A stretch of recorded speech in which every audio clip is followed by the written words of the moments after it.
नमस्कार दोस्तों। जैसा कि हमने बहुत सी परीक्षाओं में देखा है कि हिंदी साहित्य के इतिहास में से बहुत से प्रश्न पूछे जाते हैं, तो इस वीडियो के माध्यम से हम आदिकाल से संबंधित सभी प्रश्नों के बारे में जानेंगे और इसे विस्तार से समझेंगे। आचार्य रामचंद्र शुक्ल ने समय अनुसार हिंदी को, जो हिंदी साहित्य का इतिहास है, उसको 4 कालों में विभक्त किया है या बांटा है।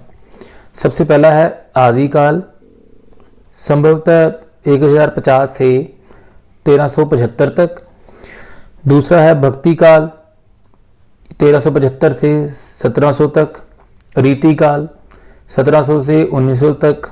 और जो चौथा है आधुनिक काल, वह 1900 से अब तक है।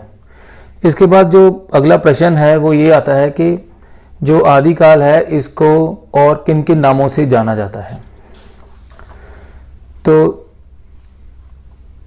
आदिकाल जो है इसको अलग अलग नामों से जाना जाता है। सबसे पहला है आदिकाल, उसके बाद है चारण काल, उसके बाद है बीजक काल, वीरगाथा काल और सिद्ध सामत काल। उसके बाद अगला प्रश्न ये है कि जो ये नाम अलग अलग दिए हैं ये किनके द्वारा दिए गए हैं। मतलब कि आदिकाल के साहित्यकार ने कहा है, ऐसे ही जो आदिकाल है वह हजारी प्रसाद द्विवेदी जी ने कहा है। चारण काल जो है वो राम कुमार वर्मा ने कहा है। बीजक काल महावीर प्रसाद द्विवेदी। वीरगाथा काल रामचंद्र शुक्ल। और जो सिद्ध सावत काल का नाम दिया है वो है राहुल साकृत्यानंद ने। और इसके बाद जो है अगला प्रश्न परीक्षाओं के लिए बनता है कि आदिकाल के ग्रंथ हैं उनको कितने भागों में बांटा जा सकता है। तो जो आदिकाल है उसको हम 5 भागों में बांट सकते हैं। सबसे पहला जो है वो है सिद्ध साहित्य, दूसरा है रास साहित्य, तीसरा है जैन साहित्य और उसके बाद जो है नाथ साहित्य और लौकिक साहित्य। ये 5 जो हैं 5 प्रकार से हम जो है ग्रंथों को बांट सकते हैं। इसमें अब अगला जो इसमें प्रश्न पूछा जाता है कि इन ग्रंथों का जो संबंध, इन ग्रंथों में क्या क्या संबंधित चीज़ें हैं या ये ग्रंथ जो हैं वो किस किस चीज़ के साथ संबंध रखते हैं। तो हम सबसे पहले बात करेंगे सिद्ध साहित्य की। जो सिद्ध साहित्य है यह जो है बौद्ध धर्म जो है उनके ग्रंथ जो हैं इस सिद्ध साहित्य में शामिल किए गए हैं। और इसमें सिद्धों की जो संख्या है वो 84 है मानी जाती है। इसमें जो शाखा सर्वाधिक प्रसिद्ध हुई है उसे व्रजयान शाखा कहते हैं। इसी शाखा के संत सिद्धियों में विश्वास रखने के कारण सिद्ध कहलाए। मतलब कि ये सिद्ध जो है क्यों इसका नाम रखा गया है उसके लिए है। इसमें 3 सिद्ध ही अधिक प्रसिद्ध हैं, सरहप्पा, कुक्करिहप्पा और गोक्षप्पा, ये 3 ही हैं। उसके बाद है रास साहित्य। रास साहित्य जो है इसमें राजस्थानी ग्रंथ जो हैं वो शामिल किए गए हैं।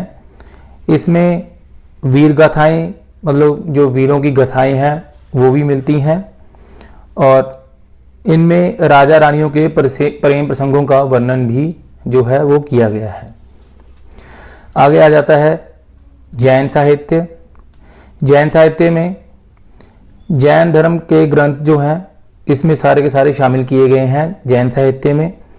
और इसके जो प्रसिद्ध कवि हैं जैन साहित्य के वो हैं स्वयंभू, पुष्पदत्त, धनपाल, शालिभद्र आदि। जो स्वयंभू हैं वो इसके सबसे ज़्यादा प्रसिद्ध कवि हैं और उनके द्वारा जो रचनाएं हैं वो हैं पायूम, चरियू, स्वयंभू, छंदस, इसकी प्रसिद्ध रचनाएं हैं। आगे है पायूम और चरियू को तो जैन रामायण कहा जाता है। हाँ जी, इसको जैन रामायण भी बोला जाता है।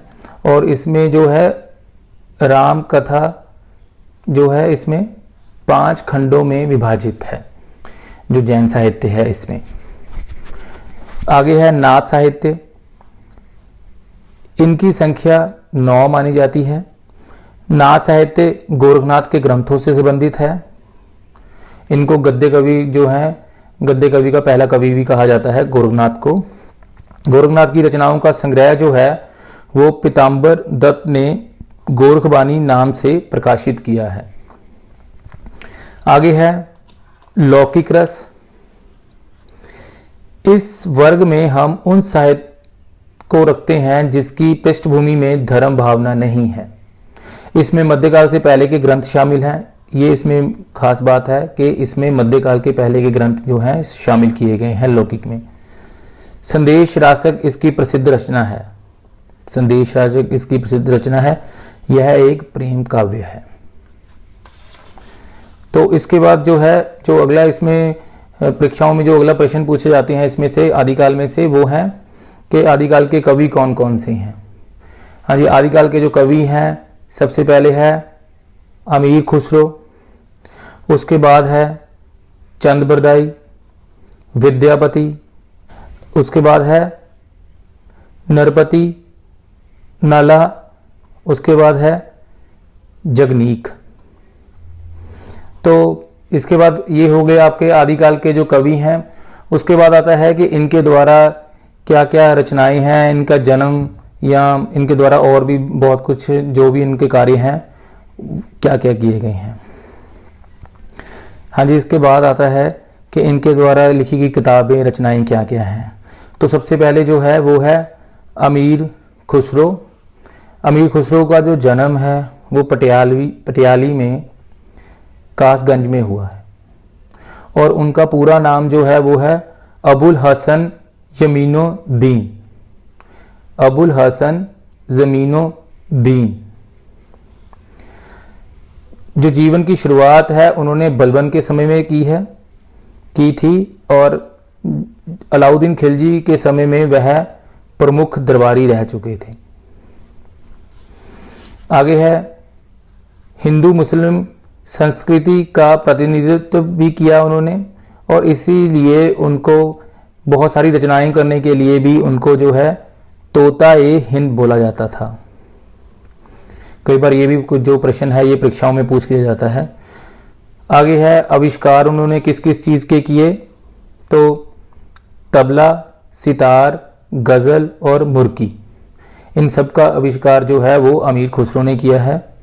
आगे खड़ी बोली के जो खड़ी बोली है उसके पहले कवि जो है वो अमीर खुसरो ही माने जाते हैं।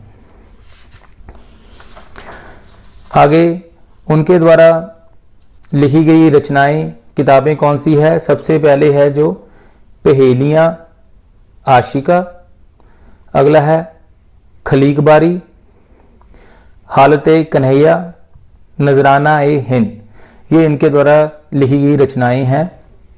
उसके बाद जो दूसरे हैं वो है चंद बरदाई, दूसरे कवि जो हैं, इनके द्वारा लिखा गया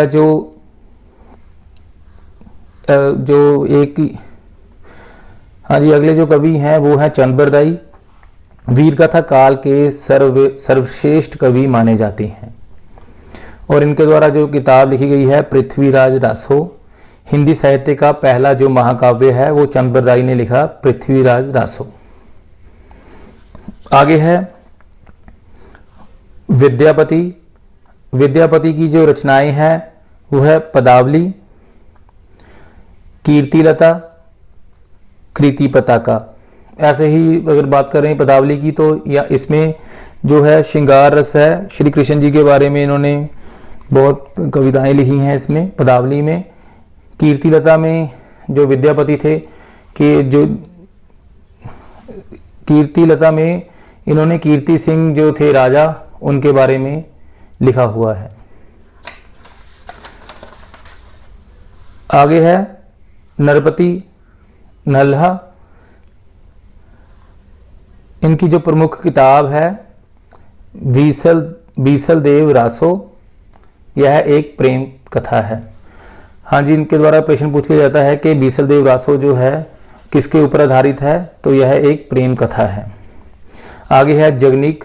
जगनीक की जो किताब है वो है परमाल रासो और इसमें महोबा के दो प्रसिद्ध व्यक्ति अल्लाह और उदल का वर्णन किया गया है।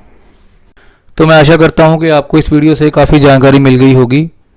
तो जो इसके ऊपर अगली वीडियो है वो भक्ति काल पर है, तो उसे देखने के लिए मेरे चैनल को लाइक करें और ज़्यादा से ज़्यादा सब्सक्राइब करें ताकि आप इस चैनल पर नई नई वीडियोस देख सकें। धन्यवाद।